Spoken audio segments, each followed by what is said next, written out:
안녕하세요. 현실주의자입니다. 밤입니다. 새벽이죠.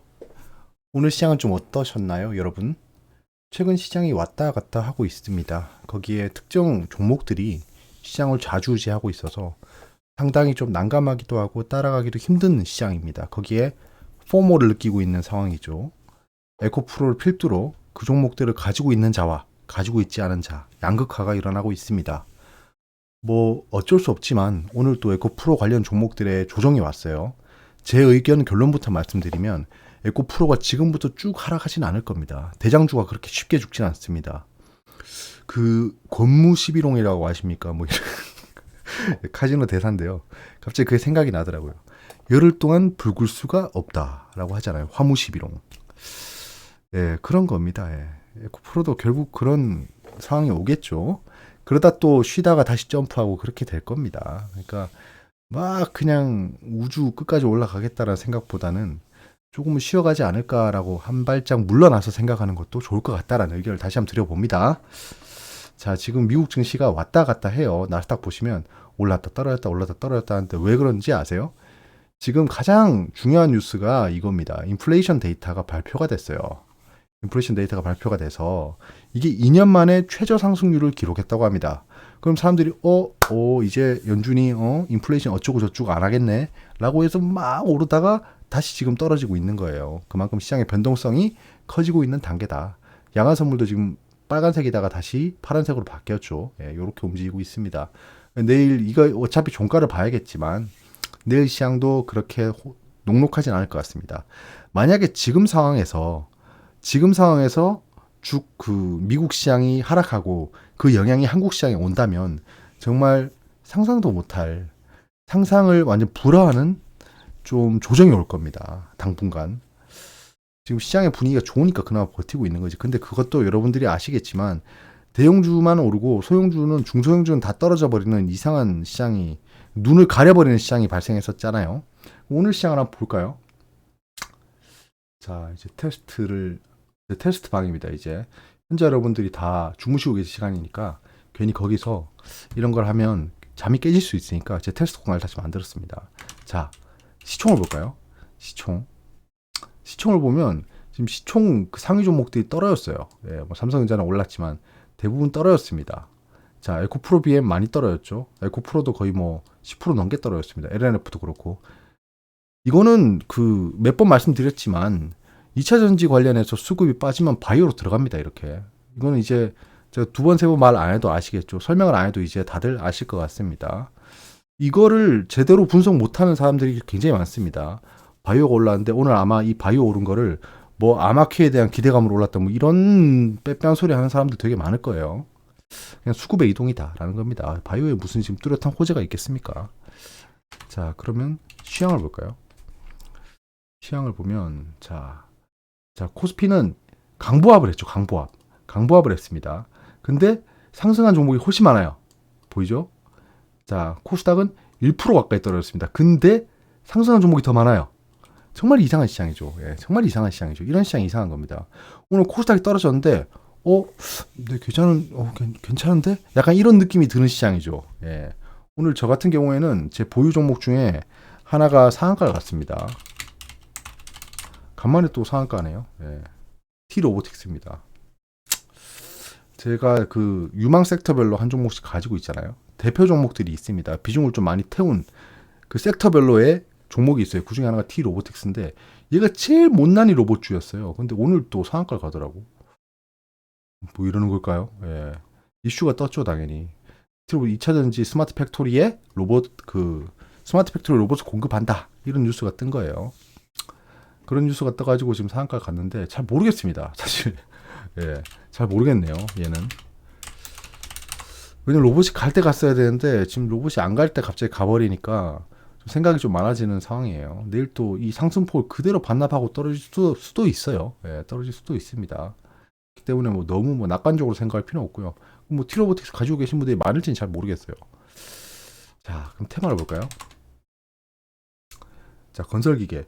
제가 폼을 느끼고 있는 것 중에 하나가 두산 밥캣입니다. 제가 그 잡으려고 하다가 잠깐 놓쳤거든요. 예전에. 단기 트레이딩 좀 하다가 매매 마크는 다 찍혀 있어요. 근데 제가 잡는다는 걸 놓쳐가지고 있었는데 얘 혼자 지금 신고가 랠리하고 있습니다. 두산 밥캣. 얘 건설 중장기인데요, 얘들. 참. 중장기가 뭐야? 중기계. 예, 기계인데 얘만 잘 올라가고 있어요. 이걸 보면 제가 폼을 느낍니다. 에코프로 같은 걸 보고 폼을 느끼진 않아요. 상승을 볼까요? 자, LX 홀딩스 우 뭐 이런 게 상승하는 건 눈여겨보시면 안 됩니다. 저거 살까라는 생각 안 하셔도 돼요. 투자 인프라코, 예. 건설 기계 쪽이 좀 올랐네요. 예. 티로틱스, KPM 테크. 야, KPM 테크도 오랜만에 상한가 같네요. 이건 별로 뭐 좋은 상한가들은 아닌 걸로 보여집니다. 갑자기 갑툭 튀는 애들이잖아요. 최근에 막 수급이 좋고 상승하고 거래량이 몰리고 이런 종목들이 상한가를 간 게 아니라 갑툭 튀를 해버렸잖아요. 이런 종목들은 금방 또 떨어져 버린다라는 겁니다. 티로보틱스도 뭐 잘 모르겠네요. 예, 이런 걸 보면 지금 현재 어떤 뉴스가 나오고 있을까요? 증권 뉴스를 보면 간만에 상승 시동건 자동차주. 이걸 켜놓고 할게요. 저분이 얼굴이 나와 있네. 공모주 에코프로 약발 다 했나? 이 뭐 하루 만에 또 이런 기사로 또 약을 올리고 있습니까? 속보는 뭐가 있을까요? IMF 미 경착륙 가능성 배제 못해. 경착륙이래.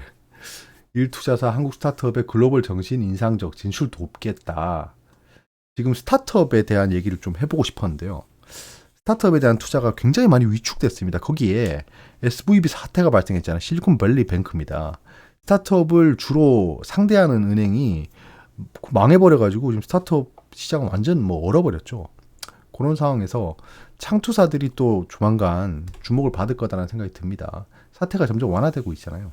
미국 3월 CPI 상승률이 5%로 낮아졌다. 약 2년 만에 최저다. 미국, 러시아, 우크라이나 침공 지원한 튀르키예 단체 4곳을 제재한다. 주변에 뭐 마술을 뻗치는 거죠. 워런 버핏이 은행 실패 아직 안 끝났다. 이런 또 허튼 소리를 하고 있네요. 우리 버핏 옹께서. 한번 볼까요, 그럼? 네. 자, 투자의 기재로 불리는 이 사람은 항상 투자의 기재로 불려. 사태에 대해 아직 은행 실패는 끝나지 않았다고 경고했다. 은행주가 사고 싶은가 봅니다. 이런 분들이 하는 말은 다 이유가 있습니다. 워런 버핏 이님이 머리가 나쁠까요? 아니 멍청할까요? 아닐걸요. 엄청 똑똑할 겁니다. 이 세월의 고된 맛과 단맛까지 다 보신 분으로서 굉장히 똑똑하고 영민할 거예요. 그런 사람이 지금 요런 대사를 쳤다라는 건 자기가 하는 말 하나가 시장에 영향을 주고 자기가 원하는 대로 움직일 수 있다라고 믿고 있는 사람 중에 한 명일 겁니다. 내가 말하면 시장을 움직여라고 생각하는 사람 중에 한 명이 굳이 은행 실패 아직 안 끝났다라고 얘기한 건 그 이유가 있겠죠. 예. 은행 관련주를 사고 싶다라는 게 좀 보입니다. 예, 그렇게 좀 보여. 왜냐면 지금 왜 은행 실패가 끝나지 않았다는 건지 잘 모르겠네요. 한번 읽어볼까요? 일본은행이 자산과 부채를 잘못 관리했다는 점을 지적하며 이번 사태를 통해 은행들이 주기적으로 하는 어리석은 일들 중에 하나다. 멍청한 결정이 드러났다고 꼬집었다. 은행가들은 영원히 그렇게 하고 싶어한다. 반복적인 유혹을 받는다. 주주들을 위험에 빠뜨릴 것. 근데 저는 이거 뭐 제가 워렌 버핏 씨에게 뭐 태클을 걸 수 있겠습니까? 예, 걸 수 있어요. 걸어볼까요? 지금 SVB 사태는 이 SVB 은행이 일탈을 한 게 아닙니다. CS를 얘기하면 잘 모르겠지만 지금 SVB를 얘기하고 있으면 이건 다른 얘기죠. SVB는 스타트업들로부터 그 돈을 예치받아가지고 그걸 스타트업들에게 빌려주는 대부업을 하는 은행이었습니다. 자기들이 가지고 있는 이 예치금을 채권을 샀어요. 채권을 샀습니다. 미국 채권을.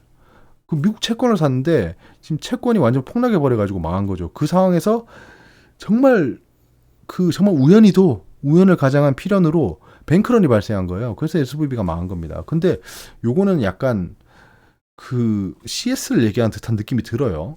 그게 맞다면. 근데 앞에 SVB 계속 얘기했었는데.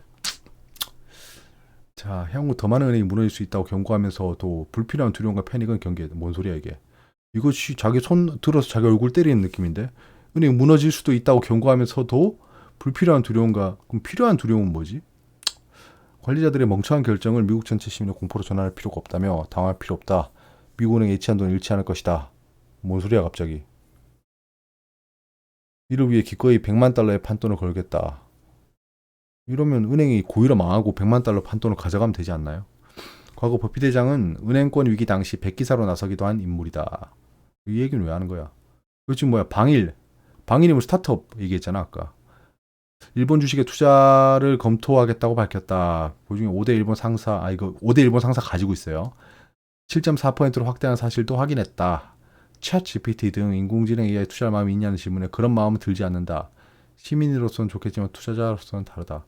이분은 진짜 올곧네요. 예, 그냥 대나무입니다. 자기가 모르는 거에 투자하지 않는다라고 하는데 이 말을 다르게 해석하면 난 챗 GPT가 뭔지 모른다라고 얘기하고 있는 거예요. 자기가 모르는 건 투자 안 한다고 했잖아요. 그 대우가 성립하는 겁니다. 자, 일단은 뭐 요러네요. 뭐 그렇게 눈여겨볼 만한 뉴스는 아니다. 아니고. 자, 어떤 걸 볼까요? 상승 코스닥을 볼까요? 코스닥 대체 뭐가 올랐냐? 이화전기 로보틱스까지 다 봤고, KB 오토시스. 야, 이거 다시 테마를. 전기 장비, 전문 소매, 자동차 부품, 자동차 쪽으로 원숭이 두창. 원숭이 두창 이거 얘기 나왔었지. 맞아. 뉴스 리코 바이오메드. 원숭이 두창 지역 감량 첫 발생의 강세. 원숭이 두창 지역 감량이 첫 발생했다. 원숭이 두창 테마가 지금 또 창궐하고 있네요. 이건 뭐 한두 번 있던 일도 아니고. 테마별로 종목을 볼 수 있으면 좋겠다. 그런 거 한번 찾아봐야겠네요. 없을 거예요. 그럼 제가 입력해야 됩니다. 노가다 하죠 뭐. 여러분들이 보기 쉽다면 제가 노가다를 기꺼이 할 수 있습니다. 자, 그리고 시총 봐왔고, 상승 봐왔고, 신고가 볼 필요 없고, 단타 시장 지표. 시장 지표 옆에 나오고 있는데 왜 틀었을까? 예, 금값이 다시 오르네요. 그러고 S&P랑 지금 나스닥은 조정을 계속 보이고 있네요. 지금 계속 떨어진다 나스닥. 지금 약간 시장이 방향성을 못 잡아요. 예, 근데 인플레이션 데이터가 완화됐다고 했는데도 지금 이러는 걸 보면 지금 현재 시장의 그 수급 자체가 별로 좋지 않습니다. 예, 호재도 없고 악재도 없는. 그리고 지금 SVB 사태 이후에는 이제 인플레이션 더 이상 얘기가 안 나오고 있어요. 예, 인플레이션 더 이상 눈에 담아둘 수치가 아닙니다. 다른 이슈들을 찾고 있는 거죠. 지정학적 리스크가 크게 다가올 거예요. 그런 것들이 좀 여겨지네요. 뉴스. 그래서 일단 에코프로를 한번 볼까요? 예, 에코프로. 에코프로 일봉. 지금 여기 아일랜드 갭 발생했죠. 예, 아일랜드 갭이 발생했어요. 이거 재빠르게 돌려주지 못하면 여기 물린 사람들 살려주세요 하면서 이 이동평균선 다 깰 수 있습니다. 그러니까 이거 뭐야 이거. 이렇게 해서 여기서 상승하지 못하면 약간 요까지 먹겠죠. 그러다가 요렇게 이동평균선 쭉 올라오겠죠. 이렇게 이동평균선 얘는 내려오고 얘는 쭉 올라오고 이렇게 되겠죠. 예, 그럼 여기서 이렇게 될 수 있다. 22이동 평균선에서 반등할 수 있으니까 단기 트레이딩 하시는 분들은 21선을 계속 보고 있어야겠죠. 21선에서는 거의 반등할 겁니다. 예. 요런 단기 트레이딩 저는 생각하고 있습니다. 5일선 보면서 5일선 밑에서 약간 5일선 맞을 때까지 횡보가 일어날 수 있어요. 5일선이 이렇게 꺾이잖아요. 주가는 이렇게 있다가 떨어질 거예요. 예, 떨어집니다. 이쯤에서 밑꼬리를 달고 올라오기 시작해요. 그러면서 5일선까지 올라가는 요런 흐름. 그 다음에 다시 급등한 애들은 여기서 이렇게 장대 한 번을 뽑아내죠. 그렇지 않은 애들이 이렇게 떨어져서 다시 21선까지 오고 이렇게 됩니다. 요 흐름은 단기 트레이딩의 정석입니다. 웬만큼 단기 트레이딩을 익히신 분들은 제가 지금 무슨 말씀을 드린지 바로 이해하셨을 거예요. 그런 흐름이 자주 발생합니다. 특히 대장주에서, 특히 시가총액이 높은 종목에서. 낮은 종목은 너무 페이크 흐름이 많아가지고 저렇게 그리다가 낚아버리기 때문에 좀 어렵습니다. 근데 에코프로 같은 경우는 지금 이해타산이 굉장히 많죠. 예, 공매도 세력들도 있고 여기에 뭐 리포트를 내면서 계속 투자하는 투자자들도 있을 거고 거기에 폼을 느끼던 개미들이 나 이제 들어가야지 하면서 내일 갭상승 시작하면 막 나 잘 들어갔어 그러면서 막 추가 매수하고 그러다가 그 손실이 커진다. 예, 이제 슬슬 시험대에 오른 겁니다. 이때까지 쉽게 올랐잖아요. 5일선 타고. 여기서부터는 이제 투자자들아 이제 퀴즈를 내볼게 한번 해봐 라고 이제 가지고 노는 타이밍이 된 겁니다.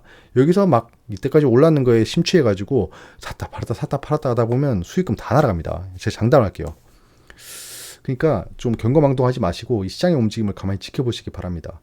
가만히 가지고 있다 보면 유망 섹터에 유망 종목을 가지고 있다 보면 오늘처럼 상한가도 가고 지속적으로 상승도 나오고 지금 뭐 포스코홀딩스 같은 경우에는 저는 뭐 언제 팔아야 될지 모를 정도로 굉장히 많이 올랐어요. 제 목표가까지 이미 넘었거든요. 그런 걸 좀 고민하고 있습니다. 최근에. 아무튼 오늘 시장에 대한 의견을 좀 드려봤습니다. 내일도 찾아뵙도록 하겠습니다. 경거망동하지 마시고요. 성투하시고 건강이 최고입니다. 푹 주무시고요. 내일 뵐게요. 감사합니다.